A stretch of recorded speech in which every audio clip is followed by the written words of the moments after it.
Welcome back to my YouTube channel, and today we will discuss test series class 4 science. हम class 4 science में questions answer word meaning everything discuss करते हैं test series के तौर पे। यानी एक टेस्ट में कौन कौन से क्वेश्चन उठाए जा सकते हैं और उनका पैटर्न क्या होगा। तो सबसे पहला हमारा क्वेश्चन है word meaning. Word meaning first word meaning start करते हैं। हमारा पहला वर्ड है यूरिन। यूरिन का मीनिंग फिर है waste, blood, sweet, skin, urinary bladder, urethra, roughness, matter, solution. Next lungs, condensation, solvent, vacuum, transparent, process, change, excretory system, luster, ureters. These are some word meanings related by chapter matter and our body. ये कुछ important word meanings हैं जो कि हमारे chapter में test series में लिए जा सकते हैं। And next question answer. So in this chapter our question is, what is matter? Name the states of matter. Matter क्या होता है और मैटर के स्टेट्स को नाम लिखिए। Next name the organ of the circulatory system. उन ऑर्गन्स के नाम लिखिए जो सर्कुलेटरी सिस्टम के अंदर आते हैं। एंड नेक्स्ट क्वेश्चन है name the organ of the excretory system. उन ऑर्गन्स के नाम लिखिए जो एक्सक्रीटरी सिस्टम के अंतर्गत आते हैं। नेक्स्ट है हमारा why is the colour of blood red. Why is the colour of blood red यानी खून का रंग लाल क्यों होता है, रक्त का रंग लाल क्यों होता है। नेक्स्ट डिफाइन विथ एग्जाम्पल यानी नीचे कुछ टॉपिक्स दिए गए हैं जिसको आपको डिफाइन भी करना है विथ एग्जाम्पल और उसका एग्जाम्पल भी देना है। तो हमारा फर्स्ट टॉपिक है ट्रांसपेरेंट। ट्रांसपेरेंट को हम सबसे पहले इसका डेफिनेशन लिखेंगे, फिर इसके एग्जाम्पल को पुट करेंगे। नेक्स्ट है ट्रांसलूकेंट।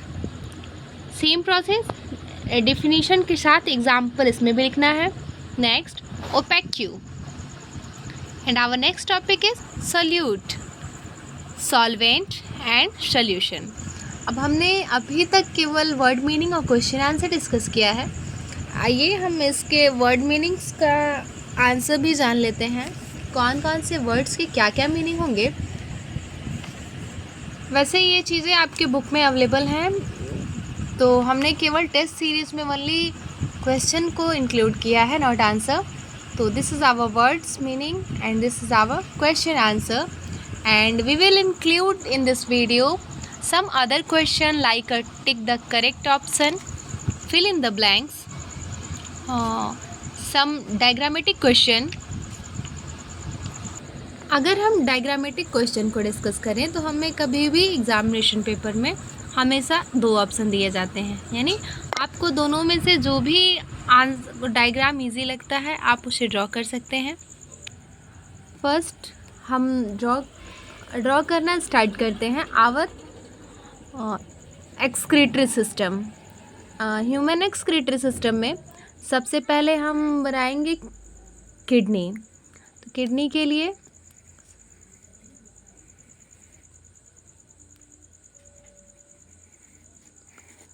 This is a easy way to draw kidney, human excretory system।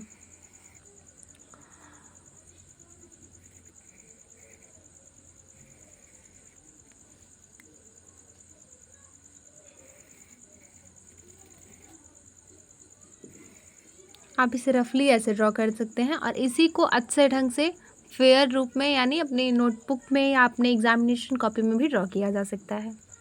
तो firstly we draw kidney, and kidney is a bean shaped structure. Kidney का जो स्ट्रक्चर होता है वो बीन शेप्ड का होता है। उसके बाद हम ड्रॉ करते हैं urinary bladder. This is a simple form to draw urinary bladder. And next we will draw ureters. This is a ureters attached to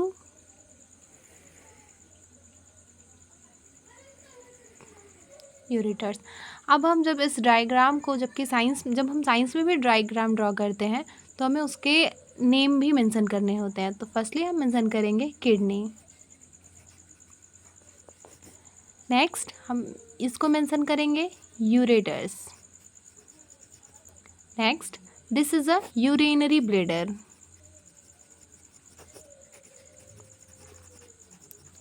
and next this is called urethra.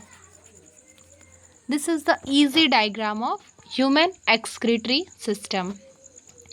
So इस video में हमने word meanings, question answer and one diagram हमने discuss किया. हम diagram में matter chapter से related एक diagram और देख सकते हैं.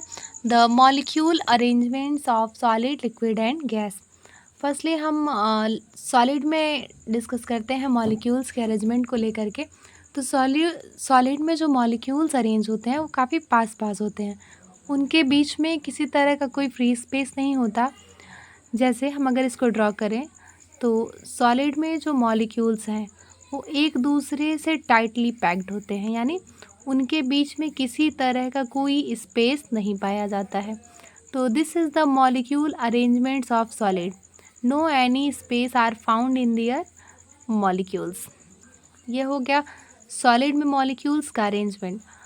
सेम पैटर्न अगर हम डिस्कस करें तो लिक्विड में मॉलिक्यूल्स के बीच में थोड़ा सा फ्री स्पेस पाया जाता है, जस्ट लाइक दिस.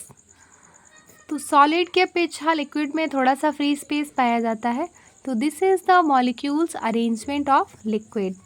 एंड अगर हम इस टॉपिक को गैस में डिस्कस करते हैं तो गैस में जो मॉलिक्यूल्स के अरेंजमेंट है वो काफ़ी दूर दूर पाए जाते हैं, यानी उनके बीच में प्रॉपर फ्री स्पेस होता है, इसीलिए उसे कंप्रेसिबल भी कहा जाता है.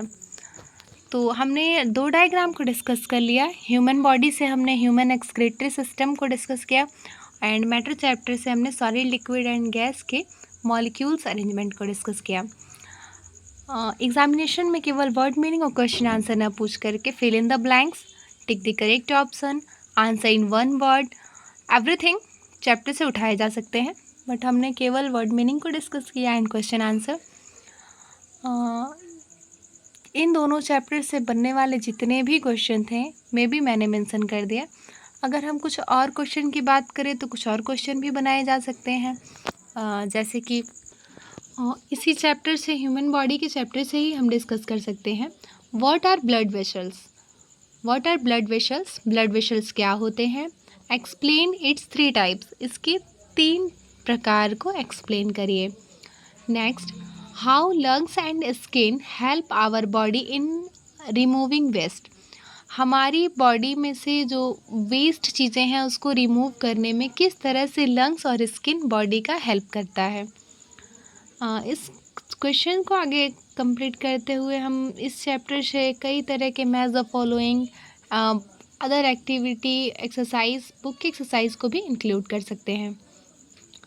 And next chapter matter. Matter से हम बहुत सारी चीज़ों को इंक्लूड कर सकते हैं, जैसे हमने किया भी है. For a definition, what is solid, give an example. What is liquid, give an example. And what is gas, give an example. Next, एक क्वेश्चन बन सकता है कि differentiate between solid, liquid and gas.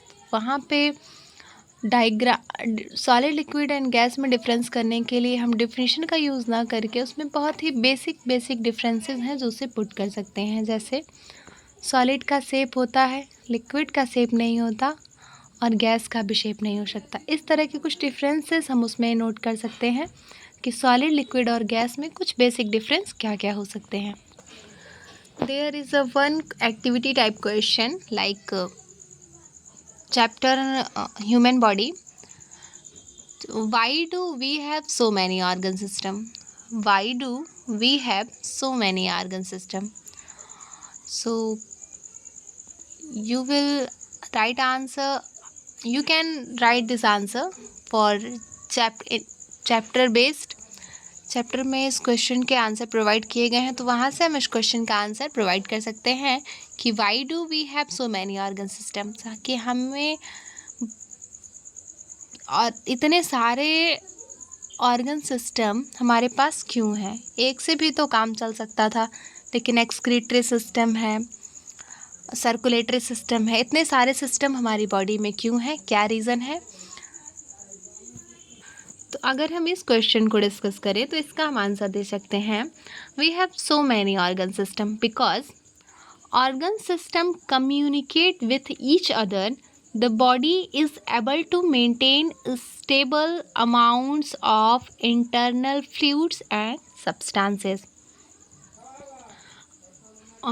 हमारी बॉडी में बस इसलिए बहुत सारे ऑर्गन सिस्टम पाए जाते हैं, या फिर अगर ये थोड़ा सा डिफ़िकल्ट लग रहा हो तो इसे हम शॉर्ट फॉर्म में ये बोल सकते हैं, the human body has many organ system to perform different functions and maintain a steady internal environment. This is the shortest answer of this question.